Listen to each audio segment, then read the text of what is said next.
तो मूवी के स्टार्ट में हमें एक लड़की को ड्राइव करते हुए दिखाया जाता है। सड़क के चारों तरफ पहाड़ थे और अचानक होने वाली इन पहाड़ों में लैंडस्लाइडिंग की वजह से लड़की की कार का एक्सीडेंट हो जाता है। ऐसे में उसकी कार स्लिप होकर पहाड़ों में फंस जाती है। वो बहुत ज्यादा जख्मी हो चुकी थी। ऐसे में एक रेस्क्यू हेलीकॉप्टर ठीक टाइम पर उसे बचाने के लिए आता है। इस रेस्क्यू टीम का लीडर है ली, जो कि मूवी का मेन कैरेक्टर भी है। वो अपने साथी को पहले इस लड़की को कार से निकालने के लिए भेजता है। जो आदमी जाकर उस लड़की को तो कार से बाहर निकाल लेता है, पर अब वो खुद भी वहाँ फंस चुका था। अब इन दोनों को बचाने के लिए रे ने एंट्री की और हेलीकॉप्टर से लटकती एक रस्सी की मदद से खुद लटकते हुए वो इन दोनों को संभाल कर वापस हेलीकॉप्टर में लाने में कामयाब भी हो गया। ये सब बहुत खुश थे। फाइनली इन्होंने लड़की की जान बचा ली थी, लेकिन उसकी कार नीचे पहाड़ों में ही गिर गई थी। खैर, अब सीन कट होकर हम कैलिफोर्निया यूनिवर्सिटी में डॉक्टर लॉरेंस को देखते हैं। वो एक सिस्मोलॉजिस्ट है जो जमीन पर आने वाले अर्थक्वेक्स यानी ज़लज़लों पर रिसर्च करते हैं। अभी वो अपने स्टूडेंट्स को 1964 में आए कैलिफोर्निया के एक ज़लज़ले के बारे में बता रहे थे, जो इतना भयानक था कि मानो कई एटम बम के हमले कर दिए गए हों।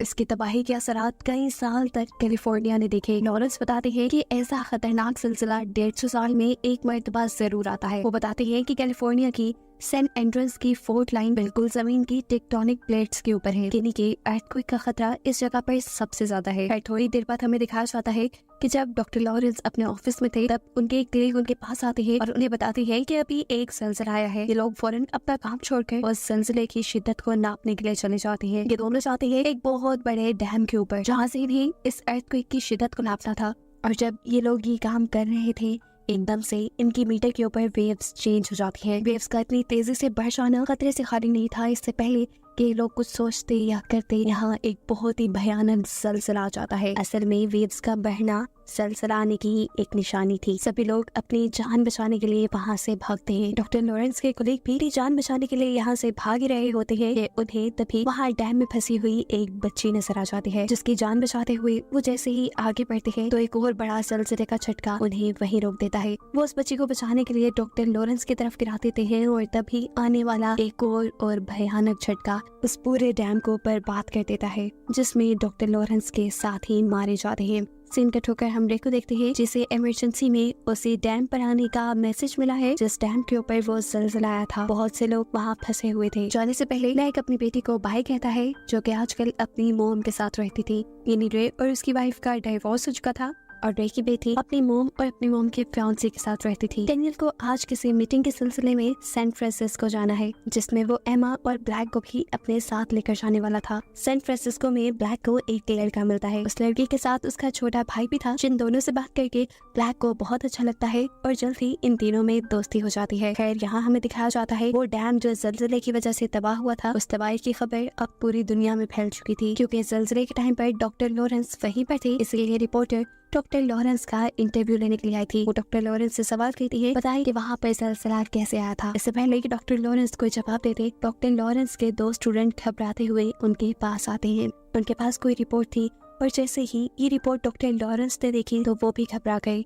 उन्हें मालूम हुआ था कि सेंट एंड्रयूज के अंदर एक बहुत ही बुरा ज़लज़ला आने वाला है। ये सिलसिला इतना खतरनाक साबित होने वाला था कि वो आसपास के सभी शहरों को भी अपने लपेट में ले लेता।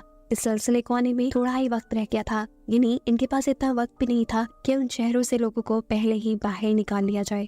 यहाँ हम रे की वाइफ एमा को देखते हैं, जो एक बिल्डिंग के टॉप पे एक रेस्टोरेंट में मीटिंग कर रही थी। अचानक उसके टेबल पे रखी सारी चीजें हिलने लग जाती हैं। असल में ज़लज़ला शुरू हो चुका था। इसी बिल्डिंग के साइड व्यू में हम देखते हैं कि वहाँ मौजूद सभी ब्रिजेस टूट चुके हैं।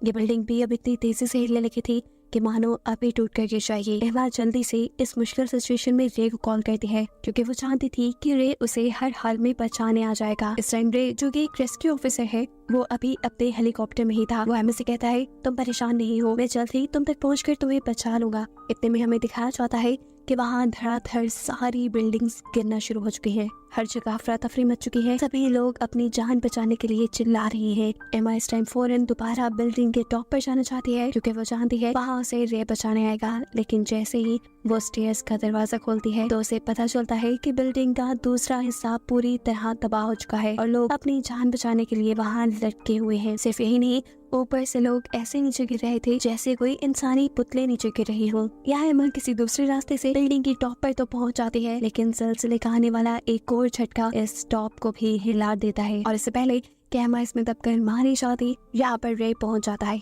वो जल्दी से एक नेट एमा की तरफ फेंकता है और एमा उस नेट की तरफ बढ़ने लगते हैं। दिखाया जाता है कि पीछे से एक बहुत बड़ी बिल्डिंग एमा के ऊपर गिरने वाली थी और इससे पहले कि एमा उसके नीचे दबकर मर जाती, एमा नेट का सहारा लेते हुए ऊपर चढ़ जाती है।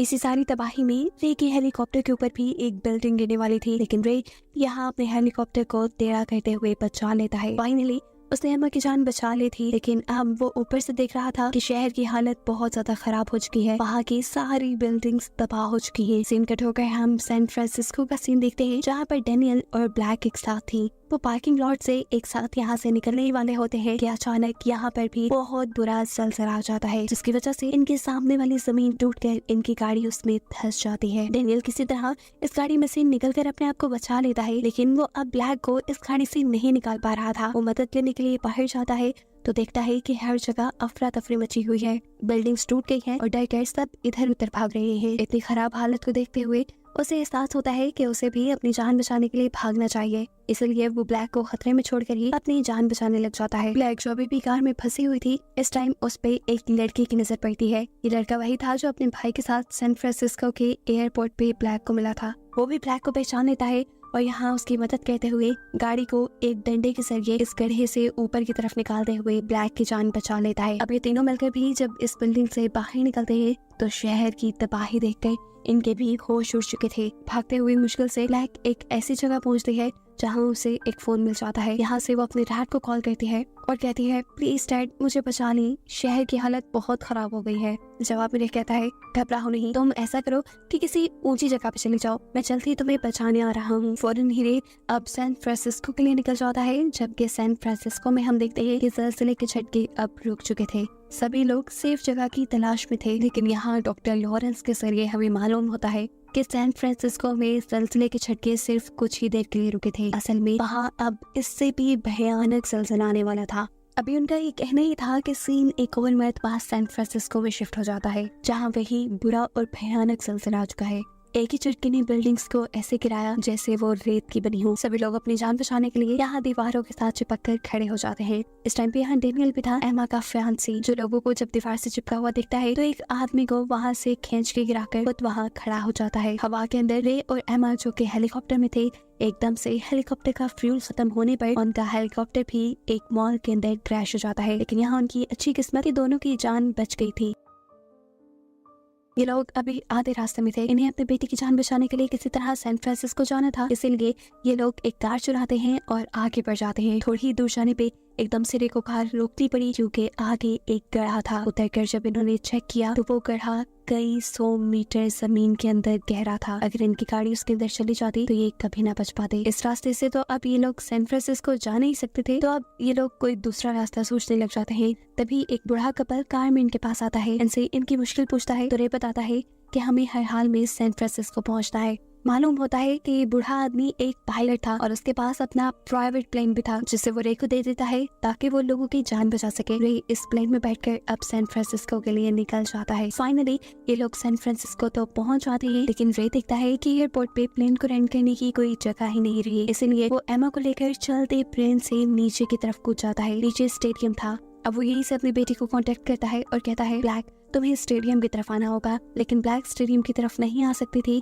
क्योंकि स्टेडियम शहर के दूसरे कोने में था और वो दूसरे जो भी करना था अब रे को ही करना था। बाहर जाकर वो करीब ही समुद्र को देखता है और उसे आइडिया आता है कि वो समुद्र के रास्ते से भी ब्लैक तक पहुंच सकता है। ये लोग तेजी से आगे बढ़ रहे थे कि अचानक इन्हें नजर आता है कि बादल बहुत तेजी से नीचे की तरफ आ रहे हैं, लेकिन करीब जाकर पता चलता है कि ये बादल नहीं थे बल्कि सुनामी था, समुद्र में आने वाला तूफान, जिसकी बहुत बड़ी सी लहर बहुत सारी बोट्स को अपने लपेट में ले चुकी थी। लेकिन रे जो कि एक रेस्क्यू ऑफिसर था, उसे ये सिचुएशन अच्छे से हैंडल करना आती थी। वो अपनी बोट की स्पीड फुल कर लेता है और इस लहर के ऊपर से गुजर जाता है। लेकिन यहाँ भी मुसीबतें कम नहीं हुई, क्योंकि उन्हें नजर आया कि एक बहुत बड़ी सी शिप उनकी बोट को नुकसान पहुंचाने वाली थी। लेकिन रे अपनी बोट को तेजी से दूसरी तरफ मोड़ते हुए इस शिप से तो अपने आप को बचा लेता है, लेकिन हम उसके ऊपर के कंटेनर भी इन लोगों के ऊपर गिरने वाले थे। रे अपनी बोट को कंट्रोल करते हुए इन कंटेनर से भी बचकर आगे बढ़ जाता है। फाइनली ये लोग अब वहाँ पहुंच चुके थे जहाँ उनकी बेटी थी, लेकिन इन्हें यहाँ अपनी बेटी कहीं नहीं नजर आ रही, क्योंकि ब्लैक इस टाइम एक बिल्डिंग के अंदर है। ब्लैक ने अपने मॉम डैड को देख लिया था, वो इन्हें आवाज देती है, लेकिन खिड़की पे लगे हुए कांच की वजह से आवाज उन तक पहुंच नहीं पाती। ऐसे में ये लोग वापस जाने लगे, लेकिन तभी एमा ने नोटिस किया कि उसके हाथ पे ग्रीन लेजर लाइट आ रही है। ये लोग पीछे मुड़कर देखते हैं तो फाइनली ये लोग ब्लैक को देख चुके थे। इससे पहले कि ये लोग आगे बढ़कर ब्लैक को बचा लेते, समुद्र में आया हुआ बुरा तूफान जो इस शहर को पहले से ही लपेट में ले चुका था, उसकी एक और लहर इस बिल्डिंग को तबाह कर देती है और ऐसे जिस फ्लोर के अंदर ब्लैक थी वो पूरा का पूरा फ्लोर पानी के अंदर डूब जाता है। ये देखते हुए रे फौरन पानी में जंप करके अपनी बेटी को बचाने के लिए निकल जाता है। ब्लैक का साथी भी एक स्टिक की मदद से ये कैबिन तोड़ने की कोशिश कर रहा था, लेकिन शीशा बहुत ही मजबूत था, उसके लिए करना नामुमकिन हो रहा था। और तब एमा उसे देखते हुए उसे साइड पे होने का इशारा करती है, क्योंकि अब वो अपनी बोट के जरिए तेजी से उस शीशे को तोड़ देती है। यहाँ हम देखते हैं कि रे भी अपनी बेटी को बचा चुका था, वो भी अपनी बेटी को पानी से बाहर इस बोट के ऊपर ले आता है, लेकिन ब्लैक इस टाइम बेहोश थी। रे उसे होश में लाने की कोशिश कर रहा था, जबकि एमा अपनी बोट के जरिए यहाँ से निकलने की कोशिश में थी, क्योंकि तूफान धड़ाधड़ बिल्डिंग्स को तोड़ रहा था। अब एमा जिस रास्ते से बोट को निकालने लगी थी उसके ऊपर वाली पूरी बिल्डिंग भी टूटने ही वाली थी। इससे पहले कि बिल्डिंग टूटती, एमा फुल स्पीड करके अपनी बोट बाहर निकाल लेते हैं और यहाँ पे जो अपनी बेटी को बचाने की कोशिश में था वो दिखता है कि ब्लैक को भी होश आ चुका है। उसके होश में आने के बाद ये सब लोग यहाँ से निकल जाते हैं। कुछ देर बाद दिखाया जाता है कि ये भयानक जलजिला भी रुक चुका था। समुद्र में तूफान भी इसी जलजिले की वजह से आया था और अब वो भी रुक चुका है। ये पूरा शहर तबाह हो गया है और यहाँ रेस्क्यू टीम्स लोगों को बचाने के लिए आ चुकी हैं। रे ने अपनी पूरी फैमिली के साथ साथ ब्लैक की दोस्त बेन और उसके भाई को भी बचा लिया था और इन्होंने अब फैसला किया था कि बेन भी अब उनके साथ ही रहने वाला है, क्योंकि उसके पेरेंट्स सही थे और यहाँ ब्लैक भी उसे पसंद करने लगी थी। इन लोगों को सेफ और एक साथ दिखाते हुए ये कहानी यहाँ खत्म हो जाती है।